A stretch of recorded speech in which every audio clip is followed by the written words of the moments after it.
एक जो टांग थी भारत माता की, जो पंजाब थी, उसको काटा जा रहा है। 11 ज़िलों में कर्फ्यू लग गया क्योंकि हम एक्सपेक्ट कर रहे हैं कि हिंसा होगी, और हम झगड़ा कर रहे हैं कि भाई वो जो टांग थी उसका जो मोटा मांस वाला हिस्सा जो थाई था वो तो पाकिस्तान को चला गया, और मुझे पतला सा जो नीचे का, घुटने से नीचे का हिस्सा है काफ का, वो मेरे हिस्से आया। तो हम भारत माता के ये जो विभाजन हुआ है वो उसको बहुत ही बड़ी ट्रेजेडी समझते थे। बेटे, तू नानक सिंह का पोता है, तुम्हें पता होना चाहिए कि हम तो पंजाबी सीखे ही उनके नावल पढ़ पढ़ के, या उन्होंने कहना हम तो पंजाबी इसलिए सीखे कि उनके नावल पढ़ सकें। और वो देख रहे हैं लोग कि एक आंधी हमारी तरफ आ रही है, लेकिन फिर भी जो गांव के मुस्लिम्स हैं वो कहते हैं हमारे चक्री में कुछ नहीं होने वाला, आपका हम बाल नहीं बांका होने देंगे, आप यहाँ से छोड़ के नहीं जाएंगे। उसमें वो 3 अलग अलग ग्रुप्स को ब्लेम करते हैं। पहले वो कहते हैं हमारे जो धार्मिक आगू थे उन्होंने हमारी जो ये रिलीजियस फीलिंग्स थी उनको अराउज किया, भड़काया। दूसरा वो ब्लेम करते हैं जो हमारे पॉलिटिकल लीडर्स थे, और उसमें वो आर्य समाज और आरएसएस को, अकाली दल और एसजीपीसी को, और मुस्लिम लीग और डायरेक्ट एक्शन कमेटी को, सभी को वो ब्लेम करते हैं कि इन्होंने किया। तीसरा वो ब्लेम करते हैं मीडिया को। दादा दादी अपने बच्चों को, पोतों को अक्सर कहानियाँ सुनाते हैं, कुछ सच्ची कुछ झूठी। ऐसे ही एक दादा थे जिनका नाम था नानक सिंह। वैसे तो वो उपन्यास और कहानियाँ लिखते थे, 59 उपन्यास, कहानियाँ, छोटी कहानियाँ, कविताएं, ये सब उन्होंने अपने जीवन काल में लिखा। और कुछ इस तरह लिखा कि पंजाब के प्रेमचंद कहे गए और पंजाबी नॉवल के पितामह भी। लेकिन उनके पास कहने को, बताने को बहुत कुछ था जो उन्होंने अपने बच्चों को, पोतों को, पोतियों को खूब बताया। लेकिन अक्सर वो पोते या पोतियां इसके बाद उस लेगेसी को कंटिन्यू नहीं करते। मगर एक पोता है जो अपने दादा की कही हुई कहानियां दोबारा सुना रहा है, किताबें लिख रहा है। इनका नाम है नवदीप सूरी। तीसरी बार पढ़ाकू नितिन में आप मेहमान हैं। आपका जो अपना परिचय है, इसके अलावा कि आप नानक सिंह जी के पोते हैं, आपका ये परिचय भी है कि आप एक सीनियर डिप्लोमेट रहे हैं। कई देशों में आपने हिंदुस्तान को सर्व किया, to be specific Washington DC में रहे, लंदन में रहे, ऑस्ट्रेलिया में भी आप हाई कमिश्नर थे। और मैं पढ़ रहा था कि यूएई से आपको सेकंड सबसे उच्च नागरिक सम्मान जो वो देते हैं सिविलियंस को, वो भी मिला है। और बहुत बड़ी बात है सर कि इतना बड़ा जीवन एक डिप्लोमेट के तौर पर गुजारने के बाद फिर आप साहित्य की दुनिया में चले आए और आज सेवा कर रहे हैं। और सबसे शानदार बात मुझे लगी कि आप अपने दादाजी की कहानियों को फिर नया करके सुना रहे हैं। उन्होंने पंजाबी में लिखी और आप कोशिश कर रहे हैं कि अंग्रेजी में लोगों तक पहुंचाए। आपका बहुत बहुत स्वागत है सर। बहुत धन्यवाद आपका। और हमने एक बार बात की थी खूनी बैसाखी पर, एक लंबी कविता जो जलियांवाला बाग हत्याकांड के घटनाक्रम के इर्द गिर्द बुनी थी नानक सिंह जी ने। और ख़ास बात यह है कि जब 1919 में ये विभत्स कांड घटा तो नानक सिंह खुद जलियांवाला बाग में मौजूद थे। मुझे ये बताइए सर, तब हमने तय भी किया था कि एक बार कभी लंबी चौड़ी बात नानक सिंह जी के लिए करेंगे। आज अच्छा मौका है। आप तो बढ़िया डिप्लोमेटिक जीवन बिता रहे थे, विदेशों में घूम रहे थे, बड़े बड़े मसले सॉल्व कर रहे थे। शुरू से आपको पता था कि आप इतनी भारी भरकम एक साहित्यिक विरासत अपने कंधों पर ढो रहे हैं, या इसका एहसास कुछ बाद में हुआ? बचपन में तो मालूम था, क्योंकि हम जब छोटे थे अपने गांव प्रीतनगर में जाते थे गर्मियों की छुट्टियों में, तो अक्सर हम दादाजी, उनको बाबूजी बोलते थे, तो बाबूजी के इर्द गिर्द इकट्ठे हो जाना, शाम को खाट पे बैठ जाना और कहानियाँ सुननी उनसे। और उस समय हमें ये पूरा एहसास नहीं था कि हम जो पंजाबी के एक उच्च लेखक हैं उनके साथ बैठे हुए हैं। बच्चों के लिए एक प्रिविलेज होती थी। उसके बाद दादाजी का देहांत हो गया 1971 में। मैं 12 साल का था। अपने स्कूल में, कॉलेज में, यूनिवर्सिटी में बिजी हो गए। उसके बाद फॉरेन सर्विस में ज्वाइन कर लिया।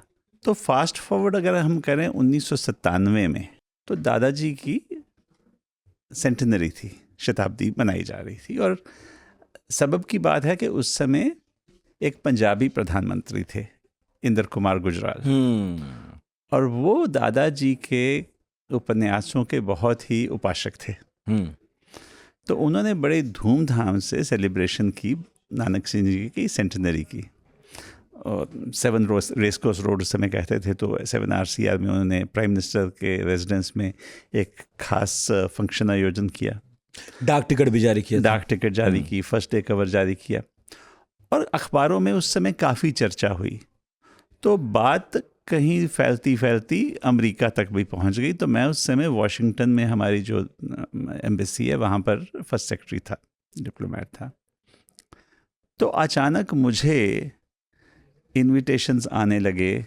कोई शिकागो से आ रहा है, कोई लॉस एंजलिस से आ रहा है, कोई न्यू जर्सी से आ रहा है, कोई मियामी से आ रहा है कि भाई हम एक खास सभा का आयोजन कर रहे हैं नानक सिंह जी को याद करने के लिए, आपका आना अनिवार्य है। तो मैंने पहुंच जाना, और अपनी निजी कैपेसिटी में, नॉट एज ए डिप्लोमेट। और वहाँ मेरी मुलाकात होनी खास करके कुछ ओल्ड लेडीज़ से। उन्होंने ऐसे मेरा हाथ थाम लेना और कहना, बेटे तू नानक सिंह का पोता है, तुम्हें पता होना चाहिए कि हम तो पंजाबी सीखे ही उनके नावल पढ़ पढ़ के। या उन्होंने कहना, हम तो पंजाबी इसलिए सीखे कि उनके नावल पढ़ सकें। तो उस समय थोड़ा एहसास हुआ कि कितनी बड़ी हमारे पास एक पूंजी है, एक विरासत है। दूसरा सबब था कि मेरे माताजी पंजाबी के ही टीचर थे, प्रोफेसर थे खालसा कॉलेज फॉर वुमेन में, अमृतसर में। और वो अक्सर कहते थे कि बेटा तुम्हारे दादाजी एक नेचुरल और एक जीनियस स्टोरी टेलर थे, और अनफॉर्चुनेटली उन्होंने केवल गुरुमुखी में लिखा, और गुरुमुखी पढ़ने वालों की संख्या बहुत सीमित है। मैं रोक के पूछ रहा हूँ, वो खुद भी कम पढ़े लिखे थे, मतलब वो स्कूल नहीं गए थे? उनसे जब पूछते थे कई बार लोग इंटरव्यू वगैरह में कि नानक सिंह जी आपने क्या तालीम हासिल की, तो वो कहते हंस के, भाई मैं क्या बोलूँ, 4वीं पास बोलूँ या 5वीं फेल बोलूँ। अच्छा। क्योंकि जब वो 10 साल के थे पेशावर में, तो उनके पिताजी का निधन हो गया। अच्छा, पेशावर में रहते थे?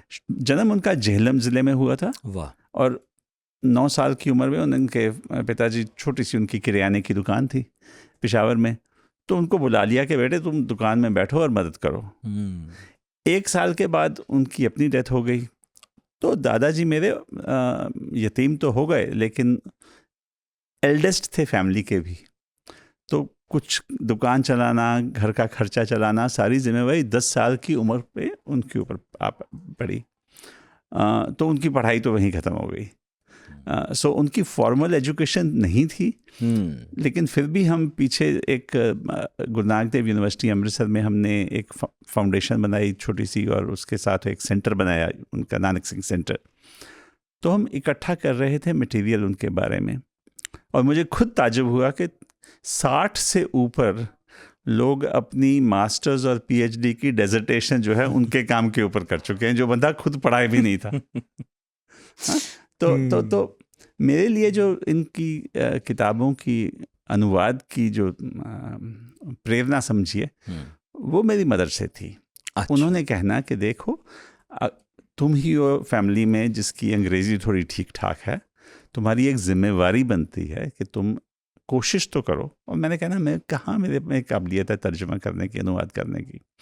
मैंने कहा कोशिश तो करो। तो पहली किताब मैंने 2001 में, उस समय मैं लंदन में पोस्टेड था, तो उनके एक बहुत ही प्रसिद्ध उपन्यास था पवित्र पापी, जो फिल्म भी बनी थी बलराज साहनी, परीक्षित साहनी, तनुजा वगैरह की, 1968 में शायद, और बहुत अच्छी फिल्म थी। बिल्कुल। तो मैंने पहला नावल जो किया पवित्र पापी, वो पेंगुइन वालों ने पब्लिश किया एज द वॉचमेकर। उसके बाद मैंने फिर एक और उनका नावल शुरू किया, उसका नाम था अधखिड़िया फुल पंजाबी में, तो उसको पब्लिश किया एज अ लाइफ इनकम्प्लीट।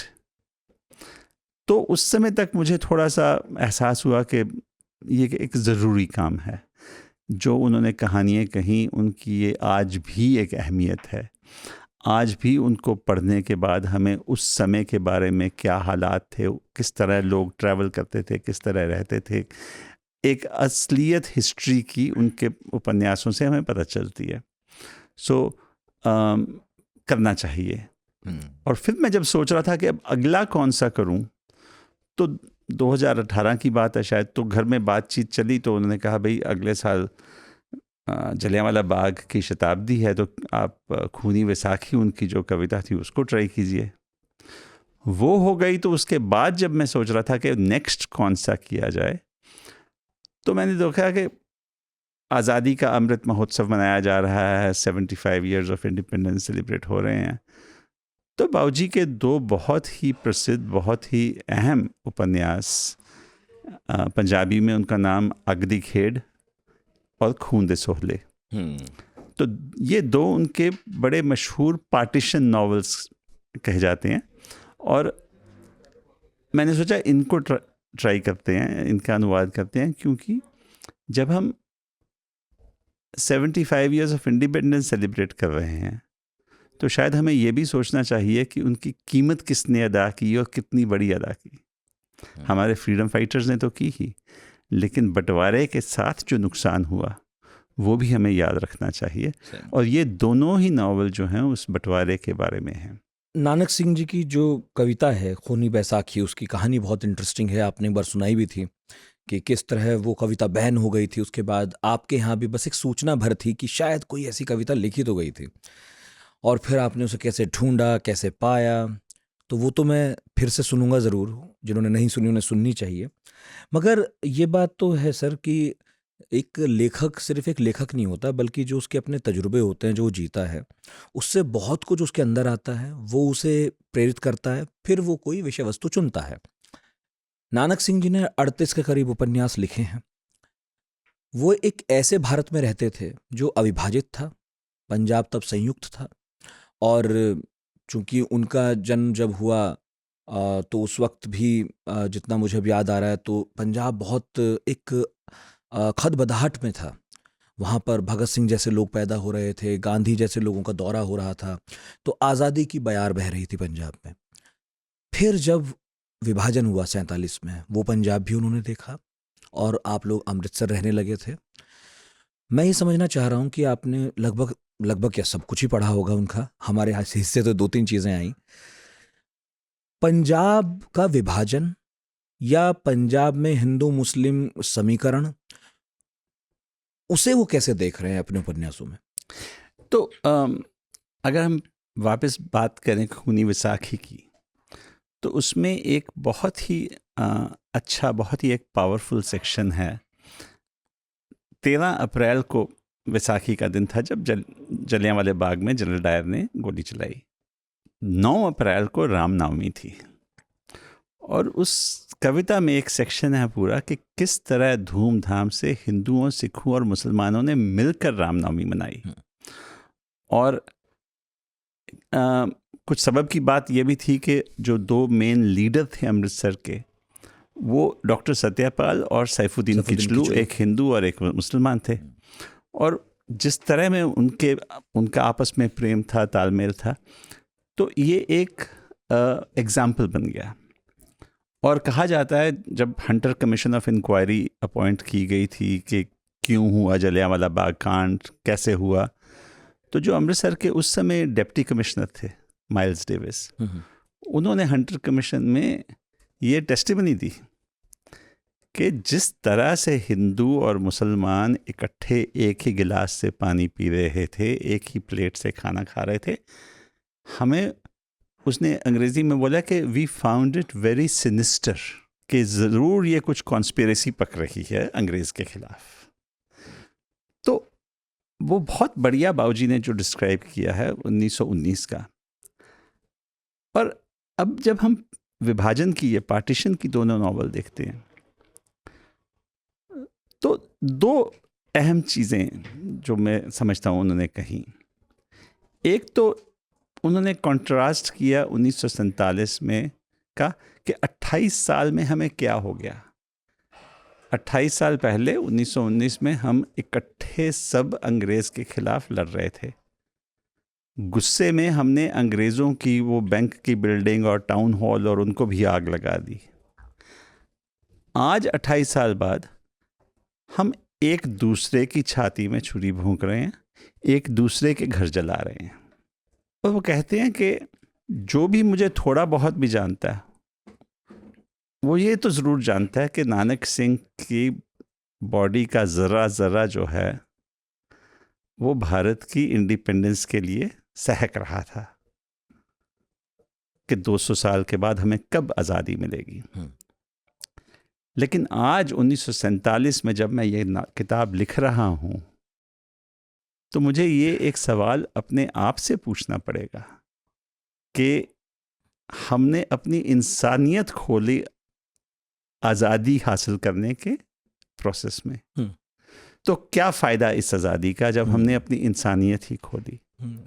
बड़ा कंट्रोवर्शियल बात वो कहते हैं सारा देश 1947 को सेलिब्रेट कर रहा है, 15 अगस्त का इंतज़ार कर रहा है, कब तिरंगा फहराएगा हमारे घरों पर, ऑफिसेज में। लेकिन हम पंजाब में क्या बात कर रहे हैं कि भारत माता का एक टुकड़ा काटा जा रहा है, एक जो टांग थी भारत माता की जो पंजाब थी उसको काटा जा रहा है। 11 ज़िलों में कर्फ्यू लग गया क्योंकि हम एक्सपेक्ट कर रहे हैं कि हिंसा होगी, और हम झगड़ा कर रहे हैं कि भाई वो जो टांग थी उसका जो मोटा मांस वाला हिस्सा जो थाई था वो तो पाकिस्तान को चला गया, और मुझे पतला सा जो नीचे का घुटने से नीचे का हिस्सा है काफ का वो मेरे हिस्से आया। तो हम भारत माता के ये जो विभाजन हुआ है वो उसको बहुत ही बड़ी ट्रेजेडी समझते थे।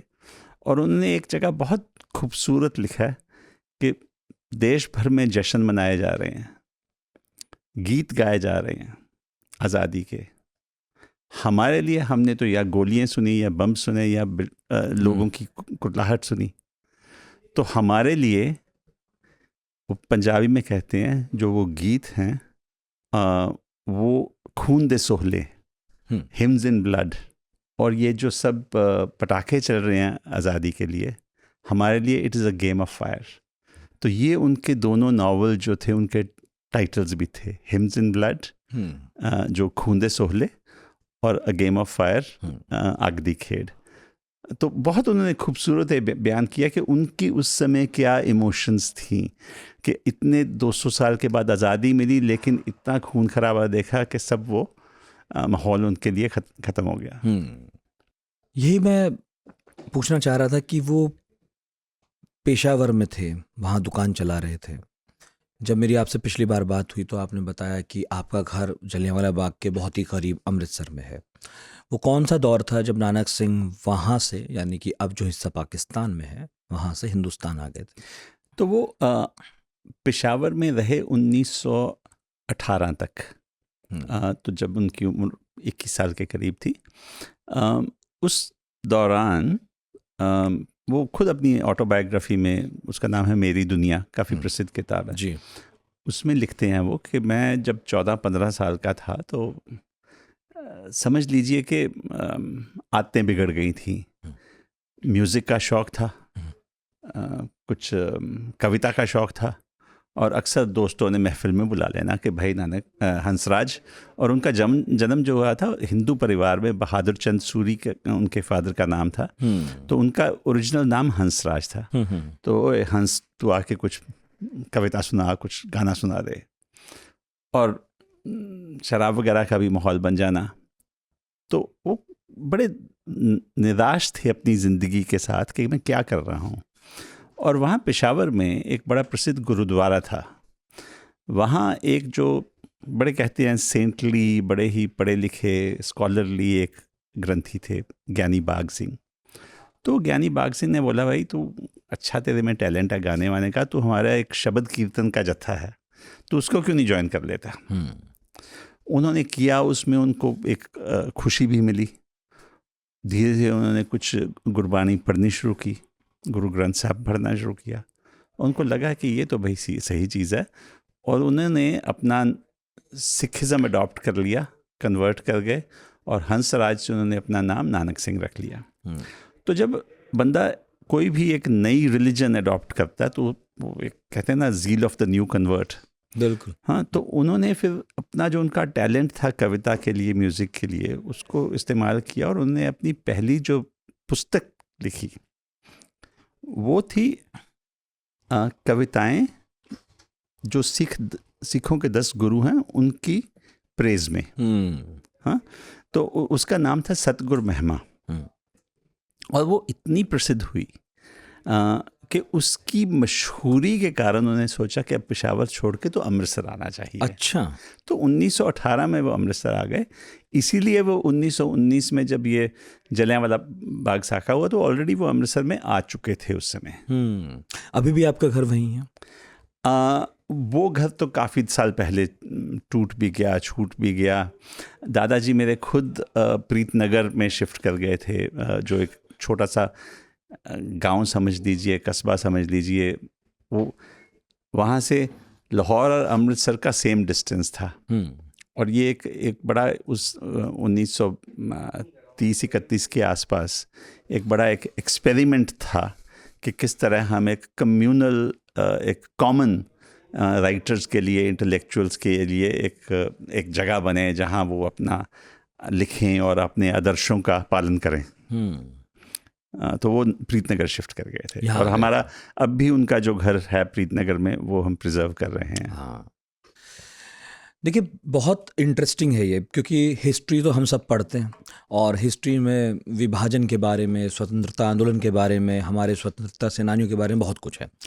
लेकिन एक दादा अपने पोतों को, नाना नातियों को जब कहानियाँ सुनाता है तो वो खुलकर अपना पर्सपेक्टिव भी रख देते हैं, बताते हैं। और आपके दादाजी तो खैर पंजाब के बड़े इंटेलेक्चुअल थे। उस वक्त की इंटेलेक्चुअल क्लास क्या सोचती थी, क्या समझती थी, क्या महसूस करती थी, वो जानना भी बहुत इंटरेस्टिंग है। बट अनफॉर्चुनेटली हम हिस्ट्री में केवल पॉलिटिकल डेवलपमेंट पढ़ते हैं या पॉलिटिकल लोगों का जो विचार है वो पढ़ते हैं। तो आप जब कभी बैठते होंगे, हालांकि आप बहुत छोटे भी थे, लेकिन कभी अपने पिताजी से समझा हो या फिर दादाजी से ही बात हुई हो, कुछ कभी कोई वाकया सुना? ज़्यादा हमने समझा या सुना है अपनी दादी से। हाँ, क्योंकि वो काफ़ी बरस रही दादाजी के जाने के बाद, करीब ऑलमोस्ट 20-22 साल के बाद। और अपने फादर से और अपने मदर से, दोनों से ही। और मैं कहूँगा कि खासकर कि ये जो 2 उपन्यास, इनको जब मैंने अनुवाद किया तो मेरे लिए ये एक, आप समझ लिए, जर्नी थी डिस्कवरी की। क्योंकि एक हमारे माइंड में पिक्चर थी दादाजी की कि हमेशा उन्होंने सफ़ेद पगड़ी पहने, सफ़ेद कुर्ता, सफ़ेद पजामा, सफ़ेद दाढ़ी खुली और बहुत ही शांत उनकी जो फेस था हमेशा। तो इन दोनों किताबों को ट्रांसलेट करने में मुझे जो उनकी शख्सियत के बारे में एक डिस्कवरी हुई कि 1947 में जब इतनी वायलेंस हो रही है और हिंदू मुस्लिम के बीच इतना मतभेद हो गया कि एक दूसरे को टॉलरेट करने के लिए तैयार नहीं। उस समय आप ये 2 नॉवल लिखे जो इतने ऑब्जेक्टिव हैं। तो मैं तो दाद देता हूँ उनकी इंटेलेक्चुअल ऑनेस्टी की, उनके करेज की, कि उन दिनों इस तरह के नावल लिखने। तो जो पहला नावल है हिम्स इन ब्लड, इसकी सेटिंग कंप्लीटली एक छोटा सा गांव है, उसका नाम चक्री है। चक्री आज के दिन के रावलपिंडी से करीब 30-35 किलोमीटर दूर है और वहाँ सदियों से परिवार इकट्ठे रह रहे हैं, हिंदू, सिख और मुसलमान। किस तरह से वो एक दूसरे के फेस्टिवल सेलिब्रेट करते हैं, चाहे लोहड़ी है, चाहे होली है, चाहे ईद है, चाहे दिवाली है। उनका एक कैलेंडर साल का बना हुआ है। मुस्लिम मेजॉरिटी विलेज है, लेकिन उसमें जो प्रधान है गांव के वो एक हिंदू हैं।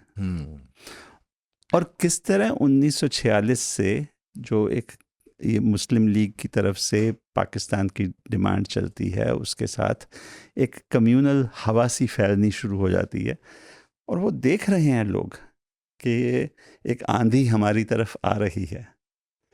लेकिन फिर भी जो गांव के मुस्लिम्स हैं वो कहते हैं हमारे चक्री में कुछ नहीं होने वाला, आपका हम बाल नहीं बांका होने देंगे, आप यहाँ से छोड़ के नहीं जाएंगे। एक तरफ तो इस नावल में उन्होंने डिस्क्राइब किया है जो मेरे लिए बहुत ही कीमती था कि 47 से पहले रूरल पंजाब में गांव में किस तरह की लाइफ थी। एक टेक्सचर आपको पता चलता है, एक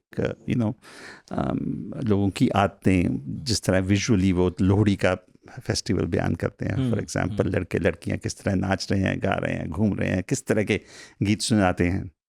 दूसरा, कितनी बेरहमी से जो उस समय एक्सट्रीमिस्ट थे मुस्लिम्स में से, उन्होंने किस तरह कितनी बेरहमी से हिंदुओं का, सिखों का कत्ल किया, औरतों का अपमान हुआ, सब कुछ हुआ।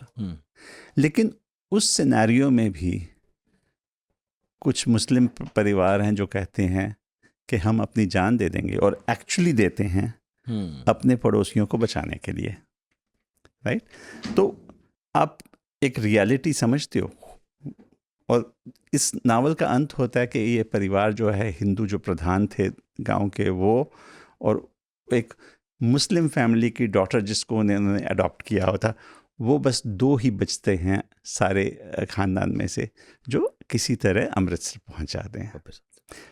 दूसरा नावल जो है अ गेम ऑफ फायर, जो अभी पब्लिश हुआ है, a game of fire completely उसकी सेटिंग अमृतसर में है और 1947 में ही है।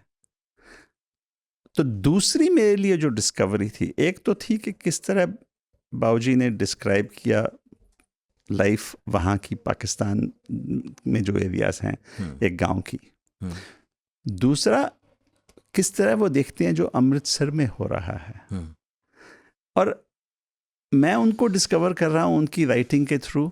वो अपने फॉरवर्ड में लिखते हैं इस किताब के, कहते हैं कि मैं कैरेक्टर्स तो फिक्टिशियस इन्वेंट करता हूँ क्योंकि मैं नावलकार हूँ, उपन्यासकार हूँ, लेकिन जो इवेंट्स मैंने डिस्क्राइब की हैं वो 100% एक्चुअल हैं। तो वो खुद कहते हैं कि मैं इन दोनों किताबों को फिक्शन नहीं कहूँगा, हिस्टोरिकल फिक्शन कहूँगा। और फिर वो पूछते हैं कि भाई लोग बोलेंगे नानक सिंह तू हिस्टोरियन तो है नहीं, तो तू क्यों इसमें पड़ गया हिस्ट्री लिखने में। तो वो कहते हैं मेरा अपना अंदाज़ा ये है कि क्योंकि इस समय जो माहौल है इतना पोलराइज्ड है, लोग 5, 7, 10 साल बाद जब हिस्टोरियंस इस पीरियड को देखेंगे, तो अगर कोई हिंदू है तो वो अपने नज़रिए से देखेगा, कोई सिख है वो अपने नज़रिए से देखेगा, मुसलमान है वो अपने नज़रिए से देखेगा।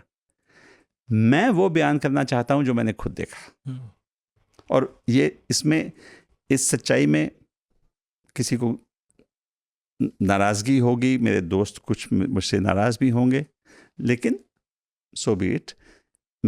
वो कहते हैं कि ये कड़वी दवा है, मैंने इसको में शक्कर डालने की बिल्कुल कोशिश नहीं की, और इसका नतीजा ये कि गेम ऑफ फायर में हमें एक कड़वी रियलिटी फेस करनी पड़ती है। जो हमने शुरू से पार्टीशन स्टोरी सुनी, वो पार्टीशन स्टोरी थी कि मुसलमानों ने हिंदुओं और सिखों के ऊपर बहुत अत्याचार किया, और हमारी फैमिलीज़ में जो देखते हैं हम अमृतसर में, पंजाब में, दिल्ली में, वो रेफ्यूजीज़ थे जो आए, तो हमने उनके किस्से सुने। बिल्कुल। लेकिन किसी ने हमें ये नहीं बताया कि हमने भी कितनी वायलेंस की, राइट।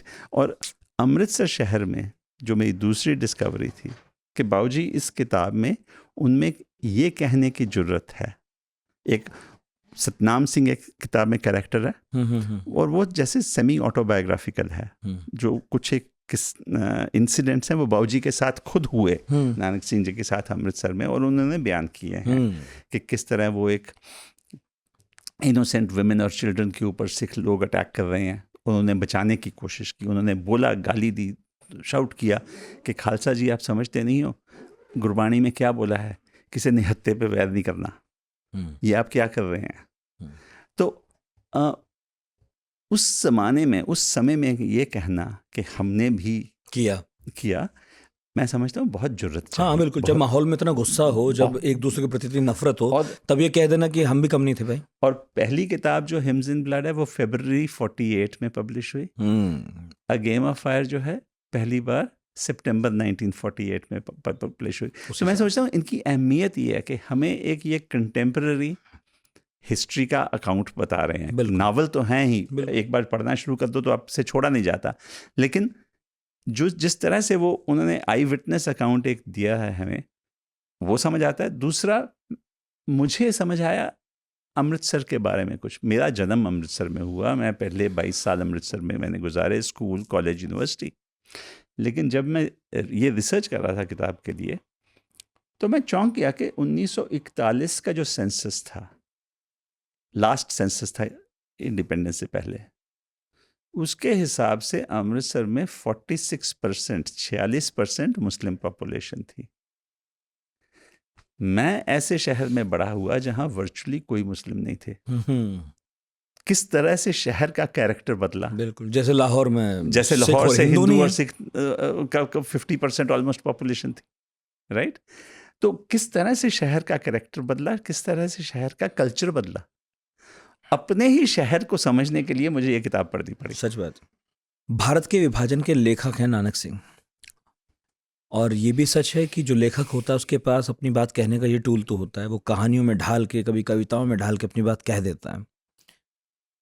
खूनी बैसाखी की बात मैंने कहा मैं करूँगा, वो मैं करूँगा भी, लेकिन पहले ये बताइए, जब बात विभाजन की चल ही रही है, क्या नानक सिंह ने कहीं पर भी ये बात साफ कही कि वो क्या सोचते थे, विभाजन का जिम्मेदार कौन है? वो कहते हैं कि एक तो अंग्रेज की चाल थी, बड़ी क्लियरली समझते हैं, लेकिन वो ये भी कहते हैं कि अंग्रेजों को तो हम 200 साल से जानते थे, उसने तो जो करना था किया, हमारी भी जिम्मेवारी थी, हम भी अडल्ट्स थे, हाँ, हमने क्यों नहीं समझा कि ये हमारा बंटवारा किया जा रहा है। पहली किताब जो खून दे सोहले, हिम्स इन ब्लड, उसमें वो काफ़ी हद तक ब्लेम डालते हैं मुस्लिम लीग के ऊपर और जिन्ना के ऊपर। और वो कहते हैं ये जिन्ना की जो रट थी पाकिस्तान पाकिस्तान पाकिस्तान की, उसने एक ऐसी आग शुरू की जो सबको अपनी लपेट में ले बैठी।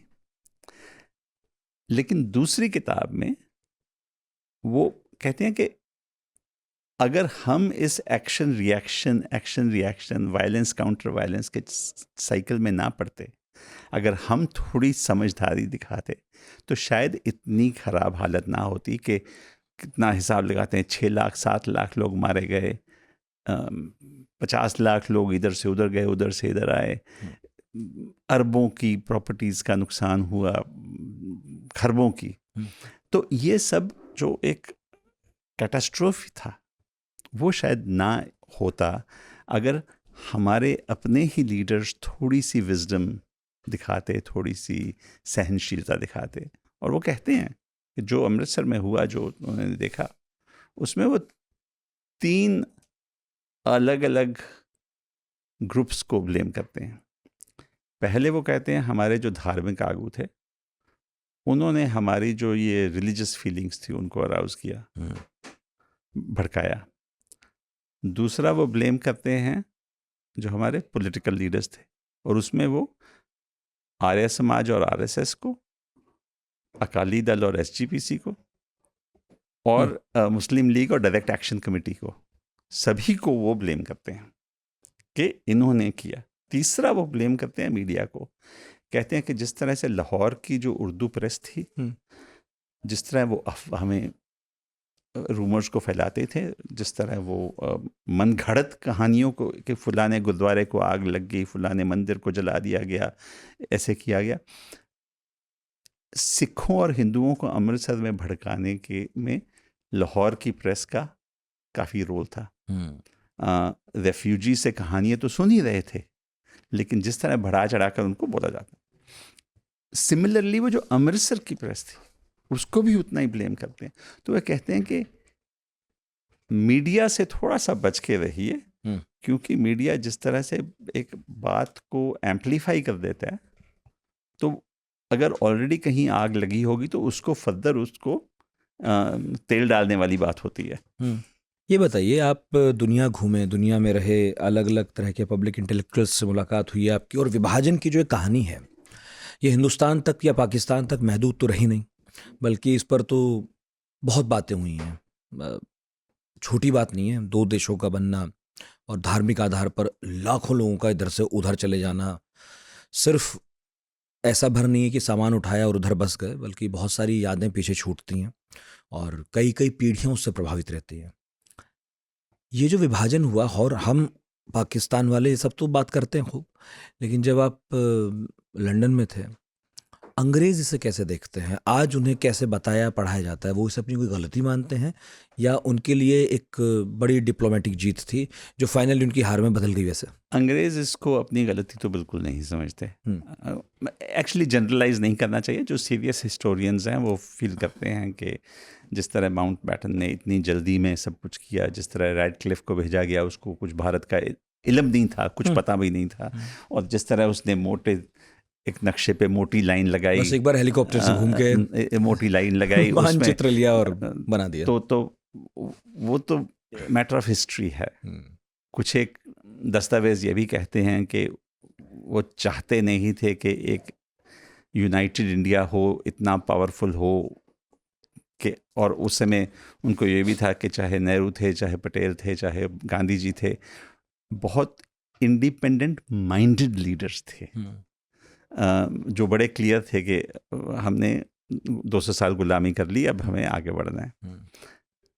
तो उनके लिए एक विभाजन होना और पाकिस्तान की क्रिएशन होनी, पाकिस्तान को एक वेस्टर्न एलाई बनाना, वो नो डाउट एक स्ट्रेटेजिक मूव थी। बट जैसे आपने बोला कि ये एक सॉलिटरी केस तो था नहीं, एक कोइंसिडेंस की बात समझ लीजिए कि उसी समय 1947 में फ़लस्तीन की भी विभाजन प्लान बन रही थी, UN partition plan on Palestine 1947। बिल्कुल। और एक अजीब गेम वहाँ भी खेली जा रही थी कि किस तरह से एक जूइश नेशन क्रिएट किया गया पैलेस्टाइन में, और उसके कॉन्सिक्वेंसेस हम आज तक देख रहे हैं गाज़ा में। सो कहते हैं ना, जो दोनों जगह आज भी देख रहे हैं, भारत पाकिस्तान में भी और वहाँ फिलिस्तीन में भी, गाज़ा में भी। आज भी देख रहे हैं। तो कहते हैं कि if you don't learn the lessons of history you will repeat. तो आई थिंक जो आपका ये कार्यक्रम है, इसके ज़रिए अगर लोग थोड़ा सा इतिहास समझें तो शायद सोचने का मौका मिले। और मैं तो ये कहूँगा कि आज के दिन में बहुत ही ज़रूरी है हम सब के लिए, दुनिया बड़ी कॉम्प्लिकेटेड है, इन्फॉर्मेशन और नॉलेज के बीच फ़र्क समझें। इन्फॉर्मेशन आपको व्हाट्सएप से मिल जाएगी, नॉलेज शायद किताबों से ही मिलेगा। तो किताबें पढ़िए, हिस्ट्री को समझिए, और एक दो किताबें नहीं, अलग अलग नज़रिए, different points of view understand कीजिए, उसके बाद अपनी राय बनाइए। सही है। आखिरी प्रश्न से एक प्रश्न पहले ये भी पूछूं कि जलियांवाला बाग में बहुत लोग जो है निहत्थे खड़े थे और मारे गए। अलग अलग आंकड़े हैं, हम तो हज़ारों में मानते हैं कि एक बिल्कुल गोद में बच्चा था उससे लेकर और बुज़ुर्ग तक मारे गए। इसी तरह विभाजन भी बस एक पॉलिटिकल व्यवस्था नहीं थी, बल्कि उसमें बहुत सारे लोग मारे गए, बहुत सारी महिलाओं के साथ जो कुछ हुआ वो भी पता है सबको, बहुत तरह का क्राइम हुआ है। तो मैं ये पूछ रहा हूँ कि आप लंदन में भी थे, अब तो हम लोग वहाँ पर बढ़िया स्थिति में हैं, बात करते हैं, बिजनेस होता है वहाँ पर, कितने भारतीय मूल वाले लोग बड़े बड़े पदों पर पहुँच रहे हैं। हम बहुत बार मांग करते हैं, क्या ये सीरियस मांग है कि एक बार तो माफ़ी मांगनी चाहिए उन्हें? हालांकि उन्हें बहुत सारी मांगनी पड़ जाएंगी, पर भारत के पर्सपेक्टिव से पूछ रहा हूँ, एक दो बार। मैं 2019 में जयपुर लिटरेचर फेस्टिवल का एक फंक्शन होता है लंदन में, ब्रिटिश लाइब्रेरी में, मैं वहाँ था, और हमारे साथ पैनल पे थे जिन्होंने राउलेट एक्ट लिखा था, सर सिडनी राउलेट, उनके ग्रैंडसन जस्टिन, और यही बात वहाँ उठी। तो मैंने तो ये बोला था कि मेरे हिसाब से अगर मुझे आपके अंदर हाथ डालकर खींच कर एक अपॉलोजी निकालनी पड़े हम्म, तो उस अपॉलोजी की कुछ अहमियत नहीं है। हम्म, अपॉलोजी तो अंदर से एक रिमॉर्स जो कहते हैं, अपने को दुख हुआ, अपने को कुछ रियलाइजेशन हुई, उसके बाद हमने किसी को सॉरी बोला तो उसकी कुछ इम्पोर्टेंस है। मेरे दबाव में अगर आपने कर भी दिया तो उसमें क्या, लेकिन उससे ज़्यादा ज़रूरी मैं समझता हूँ ये है कि आज तो कम से कम अंग्रेज़ों की जो एजुकेशनल सिस्टम है उसमें रिफॉर्म कर दें। आज तो कम से कम वो ये कहना शुरू कर दें कि वो जो इम्पीरियल ग्लोरी थी उसके एक डार्क साइड भी थी।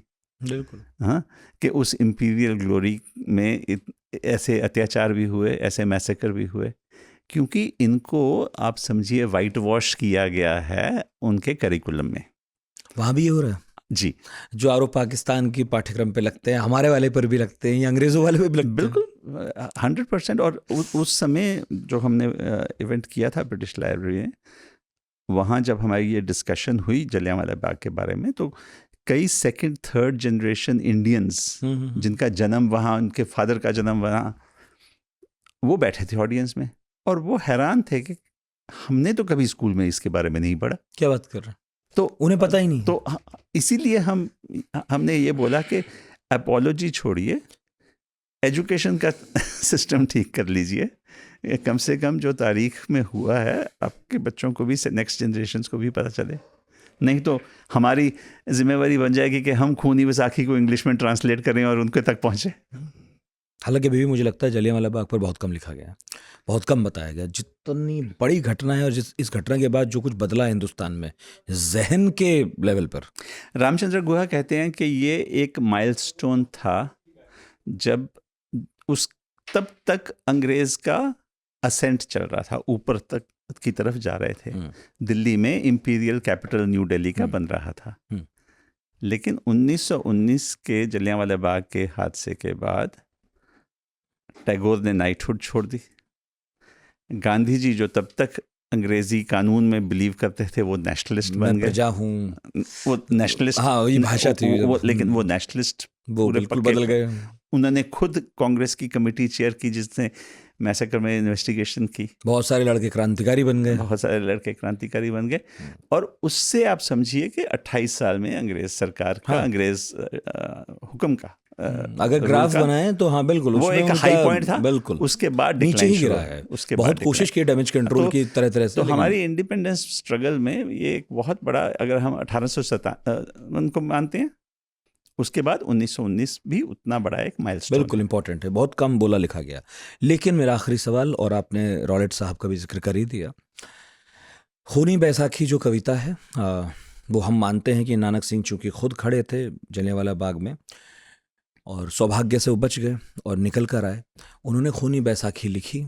और जैसा कि वो करते थे कि अपनी बात कहानियों में, उपन्यासों में या कविताओं में ढालकर बताते थे। खूनी बैसाखी के बारे में थोड़ा बताइए, जैसा आपने उपन्यास के बारे में बताया, और आपको कैसे मिली, वो तो खो गई थी। जी पहली बार खूनी बैसाखी 1920 में पब्लिश हुई। पैम्फलेट था, पर्चा, और जैसे ही छपी तो कुछ ही दिन में जो हमने सुना कि अंग्रेज़ों ने उसको बैन कर दिया, क्योंकि उसमें बहुत ही साफ शब्दों में डायर को मर्डरर बोला और अंग्रेज़ सरकार का मजाक भी उड़ाया, उस पर वो गाली भी दी कविता के माध्यम से। तो बैन हो गई और उसकी सब कॉपीज़ कॉन्फिस्केट हो गई। और अगले 60 साल के लिए हमारी फैमिली में ये था। बाबूजी ने खुद भी अपनी ऑटोबायोग्राफी में 1949 में लिखा कि मैंने लिखी थी कविता खूनी बैसाखी जलियांवाला बाग के बाद, लेकिन किसी ने देखी नहीं थी। 1979 में मेरे फादर ने एक वो कल्चरल मैगज़ीन होता था पंजाब में, जागृति, वो पढ़ा और उसमें एक कोई प्रोफेसर गुप्ता थे। प्रोफेसर गुप्ता ने बहुत ही खूबसूरत एक लेख लिखा कि हम सब नानक सिंह को नावलकार के माध्यम से जानते हैं, लेकिन मैं नानक सिंह कविशर की बात करना चाहता हूँ। और उन्होंने उस ऐसे में खूनी बैसाखी के कुछ एक्सर्प्ट्स डाले। तो मेरे फादर कहते कि मेरे तो रोंगटे खड़े हो गए कि ये जो हम पिछले इतने बरसों से ढूंढ रहे हैं, इस बंदे के पास कैसे है। तो जो हमें बाद में पता चला कि उन डॉक्टर गुप्ता के जो फादर थे उनको बहुत शौक था, कोई भी नया पर्चा, कोई भी नई कविता छपती थी तो वो ले लेते थे। तो एक उनके पास बोरी में पुराना सामान पड़ा हुआ था, जो जब उन्होंने घर शिफ्ट किया तो देखा। सबब से डॉक्टर गुप्ता जो थे वो खुद पंजाबी के टीचर थे और वो समझते थे कि ये तो नानक सिंह की कविता किसी ने कभी देखी नहीं है। तो उन्होंने जब वो पब्लिश की तो फिर मेरे फादर ने उनको कांटेक्ट किया। तो 1980 में 1980 में दोबारा उन्होंने जो भी वो फोटोकॉपी थी उनके पास या ओरिजिनल था उससे पब्लिश किया। लेकिन फिर भी हमने उसका ओरिजिनल 1920 वाला फॉर्म नहीं देखा था। जब मैं ब्रिटिश लाइब्रेरी गया तो मैंने मुलाकात की डायरेक्टर ऑफ ब्रिटिश लाइब्रेरी से। मैंने बोला, भाई अंग्रेज़ सरकार जैसी भी थी, लेकिन एक चीज़ मैं आपके बारे में जानता हूँ, आपने चाहे बैन भी की, कॉन्फिस्केट भी की, आपने एक कॉपी ज़रूर कहीं ना कहीं रखी होगी। तो मेरी उत्सुकता कि मैं ओरिजिनल देख सकूं। तो कहता, हाँ भाई मैं पता करता हूँ।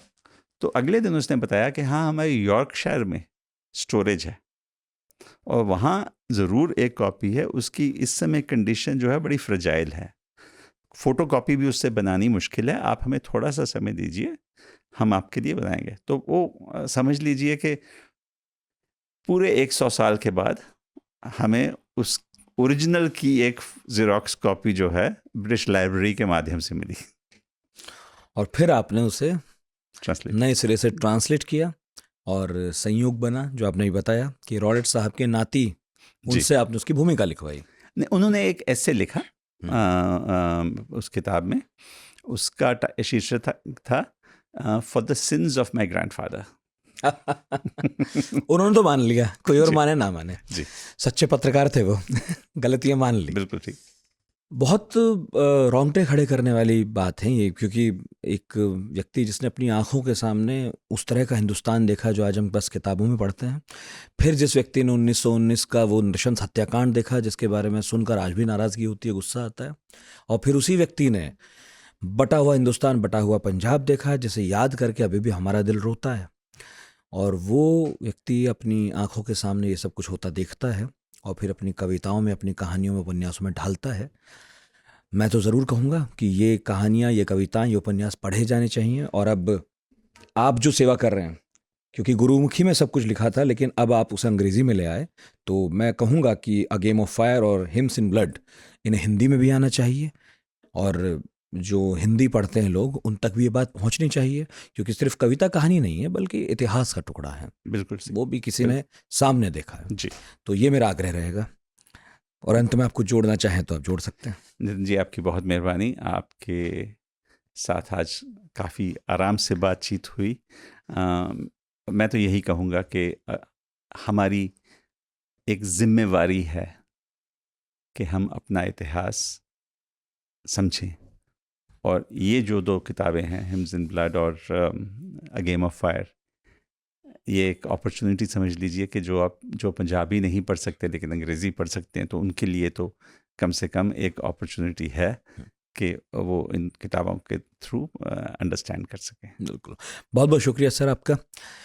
और ये थे नवदीप सूरी, जिन्होंने अपने दादाजी की लिखी गुरुमुखी में 2 उपन्यासों का, इसके पहले कविताओं का, इसके पहले एक और किताब का अनुवाद किया, और बहुत खूबसूरत किताबें हैं। छोटी छोटी हैं, पढ़ने में आसान है, अंग्रेज़ी भी आसान है, कोशिश करेंगे हिंदी में भी कभी ना कभी आए, लेकिन उन लोगों के लिए बहुत अहम जो कविताओं, कहानियों, उपन्यासों में भी इंटरेस्ट रखते हैं, और उनके लिए भी जो इतिहास पढ़ना चाहते हैं, क्योंकि ये इतिहास उस आदमी के ज़रिए आप सुन रहे हैं जिसने उसे घटते हुए अपनी आंखों से देखा। तो पढ़ाकू नितिन को इतने धैर्य से सुनने के लिए बहुत बहुत शुक्रिया, देखने के लिए शुक्रिया। अगले गुरुवार फिर हाजिर होंगे। बहुत शुक्रिया आपका।